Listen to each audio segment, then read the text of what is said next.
일본 후쿠시마에서 오염수를 방류한다는 사실 알고 계신가요?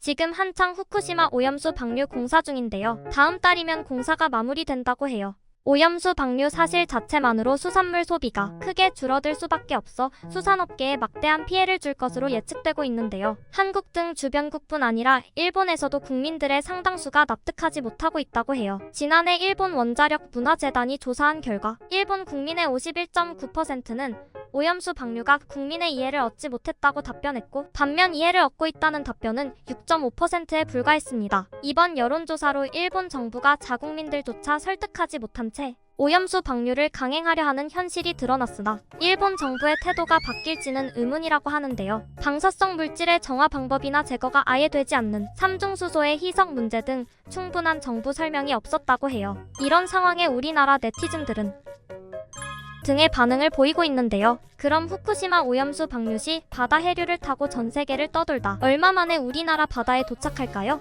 YTN 뉴스라이더에 출연한 서균열 교수는 표층수의 경우 4에서 5년이 걸리지만 앞표수의 경우 동중국해에서 대만 해협을 통해 대한 해협으로 흘러오기 때문에 7개월에서 1년 사이에 우리 앞바다에 도달할 수 있다고 지적했는데요. 태풍과 대형 화물선의 균형을 잡기 위해 배 안쪽에 채우는 바닷물인 평형수까지 가세한다면 오염수는 더 빨리 우리 바다에 올 수 있다고 설명했습니다. 그렇게 되면 갈치나 고등어 등 우리 해역에서 잡히는 어류는 물론이고 김이나 미역 같은 해조류와 어패류까지 오염될 가능성이 있다는 거죠. 그러면 어업, 양식업 종사자의 생계까지 흔들리는 거라고 해요. 이렇다 보니 5월 17일 오후 노량진 수산시장에서는 수입 수산물 원산지 표시 특별 점검도 진행됐었다는데요. 지금껏 원산지 표시 점검은 명절이나 휴가철 등 수산물 소비가 느는 시기에 했지만 오염수 방류가 임박한 상황에서 시장에서도 원산지 표시 의무를 잘 지키도록 경각심을 갖게 하겠다는 취지로 정부는 앞으로 2달간 특별 점검을 진행하기로 했다고 해요.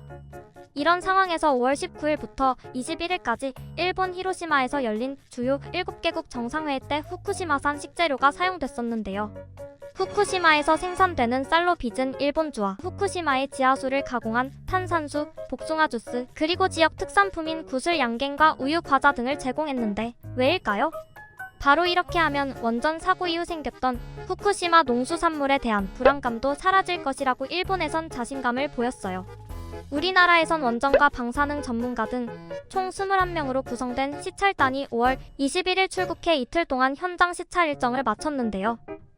단장을 제외한 나머지 명단은 끝까지 공개하지 않았습니다. 활동을 마치는 대로 점검 내용을 분석해 대국민 보고를 할 예정이라고 하는데요. 과연 시찰은 면밀히 이루어졌으며 투명하게 공개될지 의문입니다. 여러분의 생각은 어떠신지 댓글로 남겨주세요.